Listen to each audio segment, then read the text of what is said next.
नमस्ते दोस्तों। आज हम आपको कंप्यूटर के बारे में कुछ ऐसे रोचक तथ्य बताने जा रहे हैं जो शायद आपने पहले कभी नहीं सुने होंगे। हम बात करेंगे उन शुरुआती दिनों की जब कंप्यूटर एक कमरे के आकार के हुआ करते थे और देखेंगे कि कैसे आज ये हमारी जेब में समा गए हैं।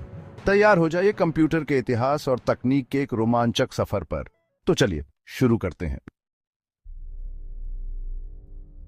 दोस्तों, क्या आप कल्पना कर सकते हैं एक ऐसे कंप्यूटर की जिसमें कोई माइक्रोचिप नहीं, कोई ट्रांजिस्टर नहीं, बल्कि गियर और लीवर हो।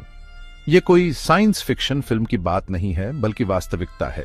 सन 1830 के दशक में चार्ल्स बैबेज नाम के एक अंग्रेजी गणितज्ञ ने एक ऐसी ही मशीन की कल्पना की थी। उन्होंने इसे विश्लेषणात्मक इंजन नाम दिया। हालांकि तकनीकी सीमाओं के कारण बैबेज अपने समय में इस मशीन को पूरी तरह से नहीं बना सके, लेकिन उनके डिजाइन और विचारों ने आधुनिक कंप्यूटर के लिए नींव रखी। विश्लेषणात्मक इंजन में एक स्टोर होता जो आज के कंप्यूटर की आरएम की तरह डेटा स्टोर करता, और एक मिल होता जो गणनाएं करता था। यह पंच कार्ड के माध्यम से निर्देश प्राप्त करता था, जो उस समय प्रोग्रामिंग का एक प्रारंभिक रूप था। हालांकि यह एक मैकेनिकल मशीन थी, लेकिन इसमें आधुनिक कंप्यूटर के मुख्य घटक मौजूद थे। चार्ल्स बैबेज को उनके क्रांतिकारी विचारों के लिए कंप्यूटर का पिता कहा जाता है। समय के साथ साथ तकनीक में तरक्की होती गई और मैकेनिकल कंप्यूटर की जगह इलेक्ट्रॉनिक कंप्यूटरों ने ले ली।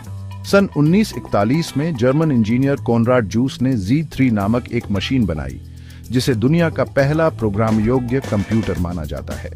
Z3 पूरी तरह से इलेक्ट्रोमैकेनिकल था, यानी यह इलेक्ट्रॉनिक रिले का इस्तेमाल करता था जो बिजली के प्रवाह को नियंत्रित करते थे। यह बाइनरी कोड में प्रोग्राम किया जा सकता था, जो आज भी आधुनिक कंप्यूटरों द्वारा इस्तेमाल किया जाने वाला भाषा है।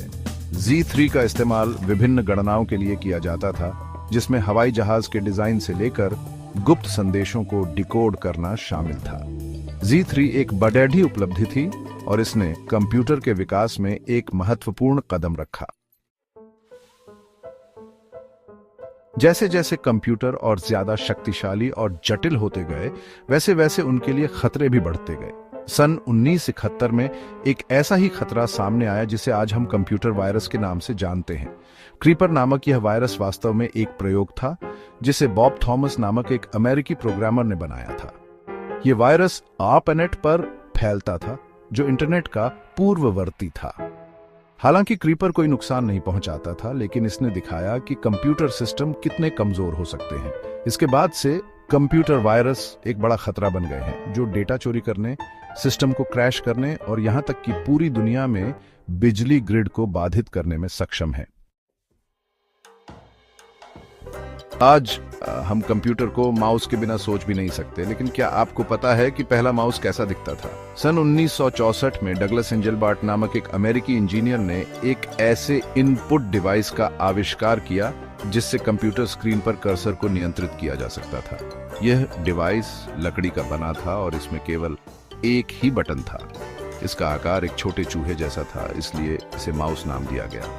शुरुआत में लोगों को यह डिवाइस अजीब लगी, लेकिन जल्द ही यह कंप्यूटर का एक अभिन्न हिस्सा बन गया। आज हमारे पास विभिन्न प्रकार के माउस उपलब्ध हैं, जिनमें ऑप्टिकल माउस, लेजर माउस और वायरलेस माउस शामिल हैं।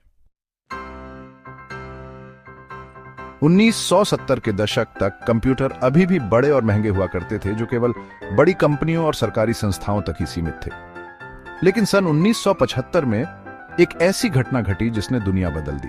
अल्टेयर 8800 नामक एक छोटा सा कंप्यूटर बाजार में आया, जिसे जोड़ना और इस्तेमाल करना आसान था। यह पहला वाणिज्यिक रूप से सफल पर्सनल कंप्यूटर था, जिसे लोग अपने घरों में रख सकते थे और इस्तेमाल कर सकते थे। अल्टेयर 8800 में एक माइक्रो प्रोसेसर, ARM और एक कीबोर्ड था। उपयोगकर्ता इसमें प्रोग्राम लोड कर सकते थे और इसे विभिन्न कार्यों के लिए इस्तेमाल कर सकते थे। हालांकि यह आज के कंप्यूटरों की तुलना में बहुत ही सीमित था, लेकिन इसने पर्सनल कंप्यूटर क्रांति की शुरुआत की। कंप्यूटर के विकास में गति एक महत्वपूर्ण कारक रही है। पहले कंप्यूटर गणना करने में काफी समय लेते थे, लेकिन आज के कंप्यूटर अविश्वसनीय रूप से तेज हैं। एक आधुनिक स्मार्टफोन भी उन पहले कंप्यूटरों से लाखों गुना तेज है, जो एक पूरे कमरे को घेरते थे। कंप्यूटर की गति को हर्ट्ज में मापा जाता है, जो प्रति सेकंड चक्र की संख्या को दर्शाता है। आज के कंप्यूटर गीगाहर्ट्ज की रेंज में काम करते हैं। यानी वे प्रति सेकंड अरबों चक्र पूरे कर सकते हैं। ये गति उन्हें जटिल गणनाओं को पलक झपकते ही पूरा करने की अनुमति देती है, जिससे वे वीडियो एडिटिंग, गेमिंग, वैज्ञानिक अनुसंधान और अन्य कई कार्यों के लिए आदर्श बन जाते हैं। कंप्यूटर की गति के साथ साथ डेटा स्टोरेज क्षमता में भी जबरदस्त वृद्धि हुई है। 1956 में IBM ने दुनिया की पहली हार्ड ड्राइव पेश की थी, जो एक रेफ्रिजरेटर के आकार की थी और इसमें केवल 5 मेगाबाइट डेटा स्टोर हो सकता था। आज हमारे पास ऐसी हार्ड ड्राइव और SSD हैं जो टेराबाइट्स डेटा स्टोर कर सकती हैं, जो पहली हार्ड ड्राइव की तुलना में अकल्पनीय है। इस भारी भंडारण क्षमता ने हमें अपने कंप्यूटर और स्मार्टफोन पर फिल्में, संगीत, खेल और अन्य बहुत कुछ स्टोर करने की सुविधा दी है। क्लाउड स्टोरेज के उदय ने डेटा स्टोरेज में एक और क्रांति ला दी है, जिससे हम अपने डेटा को ऑनलाइन स्टोर कर सकते हैं और कहीं भी कभी भी एक्सेस कर सकते हैं। इंटरनेट वास्तव में एक विशाल जाल है जो दुनिया भर के अरबों कंप्यूटरों को जोड़ता है। यह कल्पना करना भी मुश्किल है कि यह जाल कितना बड़ा है। हाल ही के अनुमानों के मुताबिक वर्ल्ड वाइड वेब में 1.7 अरब से ज्यादा वेबसाइटें हैं और यह संख्या लगातार बढ़ रही है। हर दिन लाखों नए पेज, ब्लॉग पोस्ट, वीडियो और अन्य सामग्री इंटरनेट पर अपलोड होती है। इतनी बड़ी मात्रा में जानकारी तक पहुंच होना एक वरदान है, लेकिन साथ ही यह एक चुनौती भी है। इंटरनेट पर मौजूद जानकारी के इस विशाल समुद्र में से प्रासंगिक और विश्वसनीय जानकारी खोजना मुश्किल हो सकता है। क्वांटम कंप्यूटिंग कंप्यूटर विज्ञान में एक नया और रोमांचक क्षेत्र है, जिसमें परंपरागत कंप्यूटरों की सीमाओं को पार करने की क्षमता है। क्वांटम कंप्यूटर क्यूबिट्स का इस्तेमाल करते हैं, जो परंपरागत बिट्स की तरह केवल 0 या 1 ही नहीं हो सकते, बल्कि दोनों का संयोजन भी हो सकते हैं। यह उन्हें एक ही समय में बहुत ज्यादा जानकारी प्रोसेस करने की अनुमति देता है। क्वांटम कंप्यूटर अभी विकास के प्रारंभिक चरण में है, लेकिन इनमें चिकित्सा, सामग्री विज्ञान, कृत्रिम बुद्धिमत्ता और अन्य कई क्षेत्रों में क्रांति लाने की क्षमता है। उदाहरण के लिए, क्वांटम कंप्यूटर नई दवाओं की खोज में तेजी ला सकते हैं, जटिल रासायनिक प्रतिक्रियाओं का अनुकरण कर सकते हैं और अभेद्य एन्क्रिप्शन एल्गोरिदम बना सकते हैं। आज ईमेल हमारे जीवन का एक अभिन्न हिस्सा है, लेकिन क्या आपको पता है कि पहला ईमेल कब और किसने भेजा था? सन 1971 में रे टॉमलिंसन नामक एक अमेरिकी कंप्यूटर इंजीनियर ने ARPANET पर पहला ईमेल भेजा था। उन्होंने एक चिह्न का इस्तेमाल उपयोगकर्ता नाम को उसके होस्ट कंप्यूटर से अलग करने के लिए किया था, जो आज भी ईमेल पते में इस्तेमाल किया जाता है। पहला ईमेल एक परीक्षण संदेश था जिसमें सिर्फ KWTUIOP लिखा था। टॉमलिंसन को याद नहीं कि उन्होंने यह संदेश किसको भेजा था। यह सरल सा संदेश डिजिटल संचार में एक क्रांति की शुरुआत थी, जिसने दुनिया को हमेशा के लिए बदल दिया।